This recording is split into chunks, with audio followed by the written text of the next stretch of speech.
Em dezembro de 1799, George Washington, o primeiro presidente dos Estados Unidos, começou a reclamar de dor de garganta e dificuldade para respirar.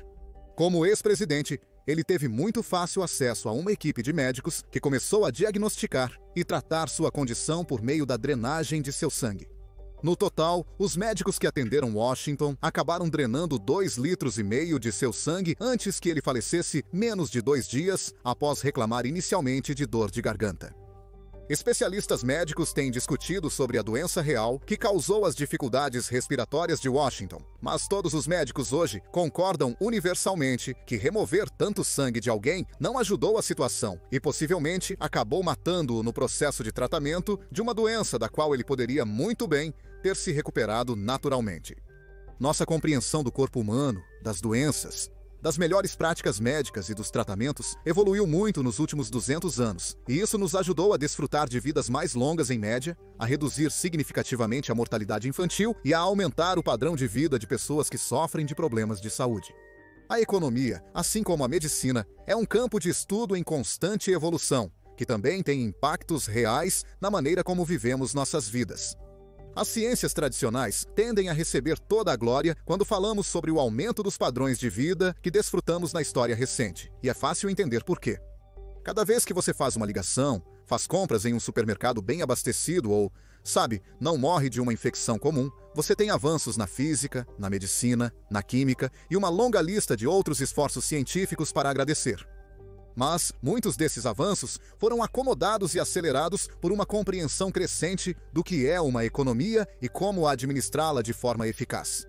Embora possa ser muito menos tangível, há um argumento muito forte de que os avanços nos sistemas financeiros, práticas comerciais e controles econômicos fizeram tanto para nos fornecer a riqueza e a prosperidade que desfrutamos hoje, quanto todos os outros avanços tecnológicos que surgiram no mesmo período.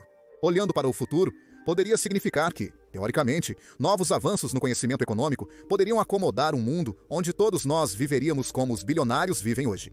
Agora, sei que essa é uma afirmação muito grande, então precisamos analisar algumas coisas para comprová-la. Mas isso também torna muito importante perguntar: o quanto realmente sabemos sobre economia? Somos aqueles médicos do século XVIII que fazem o possível para consertar as economias apenas para causar mais mal do que bem? Ou será que o nosso conhecimento coletivo de economia está quase completo, restando apenas pequenas melhorias a serem feitas? Bem, para descobrir, como sempre, precisamos responder a algumas perguntas importantes. Então, como os avanços na economia se traduzem em melhores condições de vida para as pessoas comuns no mundo real? Como podemos saber o quão avançado estamos em nossa compreensão da economia? E, finalmente, isso poderia resolver questões existenciais, como alcançar crescimento ilimitado em um mundo finito? Para realmente entender a evolução da nossa compreensão econômica como espécie, é importante entender o que é economia no sentido mais amplo possível. Economia é uma ciência social que estuda a maneira como as pessoas interagem com coisas de valor. Isso é o mesmo que dizer que a física é uma ciência natural, que estuda a matéria, seus constituintes fundamentais, seu movimento e comportamento através do espaço e do tempo. Os físicos tentarão responder a perguntas sobre a natureza do universo, ou os economistas tentarão responder ao problema econômico central, que é que nós, como humanos, temos desejos ilimitados, mas apenas recursos limitados para satisfazê-los. Portanto, certos sacrifícios devem ser feitos. O problema econômico central, infelizmente, não tem solução, mas pode ser dividido em 4 questões distintas. O que deve ser produzido? Quanto deve ser produzido? Como deve ser produzido? E para quem? Se você analisar qualquer coisa escrita por economistas, verá que há uma tentativa de responder a essas perguntas de diferentes maneiras para produzir resultados ligeiramente melhores, seja alocando recursos de uma forma que deixe as pessoas mais satisfeitas, ou simplesmente encontrando uma maneira de produzir mais com os recursos que temos disponíveis. Mesmo teorias econômicas tão amplas quanto o capitalismo são apenas uma maneira de responder a essas perguntas. No caso do capitalismo, o que é mais demandado pelo mercado, na quantidade demandada, produzido da forma mais eficiente e econômica possível, deve ser dado àqueles que estão dispostos e são capazes de pagar por isso. Não é de forma alguma um sistema perfeito, mas é muito eficiente na alocação de recursos e no incentivo à utilização de mais recursos para melhorar o bem-estar de seus participantes. O capitalismo como sistema econômico é, no entanto, por exemplo, péssimo em responder perguntas sobre o que fazer com coisas de valor negativo. Se você está se perguntando o que são essas coisas com valor negativo, bem, são coisas como lixo, esgoto, resíduos químicos, combustível nuclear usado e, provavelmente, o maior de todos, as emissões de gases de efeito estufa. As pessoas realmente valorizam a ausência dessas coisas. Mas o sistema de mercado das economias capitalistas não tem um mecanismo real para atribuir os custos desses itens às partes responsáveis por produzi-los sem intervenção governamental. Eu sei que parece absolutamente horrível dizer isso, mas, de um ponto de vista puramente racional e frio da economia, essa classificação também pode ser aplicada a pessoas que podem ser deficientes, idosas ou incapazes de produzir mais valor do que consomem. Parece terrível porque houve algumas maneiras notoriamente não tão fantásticas de lidar com isso no passado. Mas não precisa ser assim. E com o envelhecimento populacional em muitos países, nossos sistemas econômicos precisam ter soluções para que cada vez mais pessoas em uma economia não consigam trabalhar e precisem da assistência daquelas que ainda podem. Portanto, o capitalismo, o sistema básico pelo qual administramos todas as economias avançadas do mundo hoje, é bom em responder a algumas perguntas e não tão bom em responder a outras. Diferentes economias ao redor do mundo tentaram preencher essas lacunas com diferentes soluções alternativas, como precificação de carbono e poupança forçada para a aposentadoria. Mas muitas vezes, essas soluções alternativas apenas criam mais problemas. Voltando à economia como qualquer outra ciência, como a física, há uma comparação interessante que podemos fazer.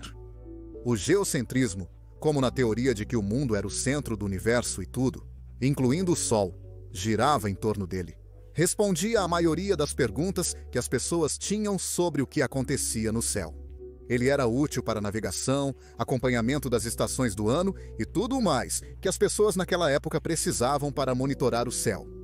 É claro que havia algumas inconsistências nos movimentos dos corpos celestes, mas essas eram apenas lacunas que eram respondidas com várias soluções alternativas que muitas vezes criavam mais problemas. Parece familiar, não é? Então, o capitalismo poderia ser para a economia o que o geocentrismo foi para a astronomia? Bem, não sabemos o que não sabemos, e é possível que, amanhã, algum economista brilhante crie um sistema que revolucione a maneira como administramos as economias a tal ponto que será como entrar na era espacial. Parece loucura, mas já aconteceu e os impactos foram enormes. O advento e a ampla adoção da energia a vapor, juntamente com um punhado de outras tecnologias, são amplamente reconhecidos como os motores da Revolução Industrial, que nos colocou em nossa trajetória atual de enorme crescimento econômico mundial. Mas havia algo mais acontecendo no mundo naquela época. O mercantilismo era o sistema econômico geral que impulsionava a economia global antes mesmo que a economia se tornasse uma disciplina acadêmica. A ideia do mercantilismo era que uma economia deveria tentar exportar o máximo possível e importar o mínimo possível, pois dessa forma seria possível acumular o máximo de ouro possível. Agora, para um mundo que ainda não havia estudado economia, isso fazia todo o sentido. O ouro era uma reserva de valor quase universalmente aceita. Então, se você quisesse ficar rico, você teria que adquirir o máximo de ouro possível. É claro que o mercantilismo não é a forma como administramos nossas economias hoje, porque o estudo da economia mostrou que a cooperação econômica e o livre comércio produzem muito mais riqueza no geral, porque certas regiões têm vantagens na produção de certos itens, e se todos nós fizermos o que sabemos fazer, o mundo se tornará um lugar mais rico. Também torna possível produzir itens que simplesmente não poderiam ser feitos dentro dos limites de uma única nação, não importa o quão grande ela seja. Atualmente, você está obtendo algum pequeno benefício econômico ao assistir a este vídeo, e pode atribuir isso à tecnologia que o tornou possível, mas também considere os sistemas econômicos avançados que coordenam toda essa tecnologia. O vídeo que você está assistindo agora não seria possível sem o quartzo rico em silício, e você pode pensar que sabe onde isso vai dar, mas você estaria errado. Essa rocha de quartzo da América do Sul é refinada em silício puro, e então enviada para a Alemanha, onde uma empresa chamada Zeiss a transformará em um espelho com precisão de microns. Esses níveis de precisão são alcançados usando máquinas que transformam esse silício em vapor antes de depositá-lo, um átomo de cada vez, em uma placa de espelho. Essas máquinas foram possíveis graças à colaboração técnica entre dezenas de universidades e institutos de pesquisa na Europa e na América do Norte. Uma vez feitos, esses espelhos são enviados para a Holanda para uma empresa chamada ASML, que os coloca em máquinas chamadas FABs. Os espelhos trabalham em conjunto com lasers de alta potência para gravar padrões de chips de computador em mais blocos de silício puro para criar unidades centrais de processamento e unidades de processamento gráfico. Essas fábricas são então enviadas para empresas como a TSMC, que fabrica chips com base em designs fornecidos por empresas como AMD, Intel e Nvidia. Esses chips são então enviados para empresas como a Foxconn, que os combinará com outros componentes avançados para criar algo como um smartphone. Eles então entregarão esse smartphone a uma empresa como a Apple, que o projetará e comercializará para clientes em todo o mundo. Isso é menos de 1% das etapas envolvidas na fabricação de um produto avançado como um smartphone. Não mencionei as empresas que transportam qualquer um desses produtos, ou as equipes que garantem que todo o processo seja mantido seguro, ou mesmo as instituições que já estão trabalhando para tornar a tecnologia em que toda essa cadeia de suprimentos se baseia completamente obsoleta. É fácil ver todo esse processo como uma simples maravilha da ciência e engenharia modernas, e é. Mas toda essa colaboração econômica, livre comércio e divisão de trabalho entre dezenas de países e milhões de trabalhadores não teriam sido possíveis sem os avanços econômicos de pessoas como Adam Smith. Nossas economias também são mais ricas hoje, graças aos ensinamentos de pessoas como Keynes, que mostram que o ciclo de negócios pode ser administrado pelos governos para que as economias continuem a crescer e se tornem mais ricas ao longo do tempo, aproveitando tanto os períodos de expansão quanto os de retração naturais que acompanham uma economia baseada em dívidas. Hoje, a maioria dos economistas em posições de poder adere à escola neo-keynesiana de economia, que descreve como administrar uma economia por meio da gestão eficaz da dívida, do emprego, da inflação, dos impostos e da produção do lado da oferta, a fim de gerar riqueza que seria inimaginável quando Keynes estava vivo.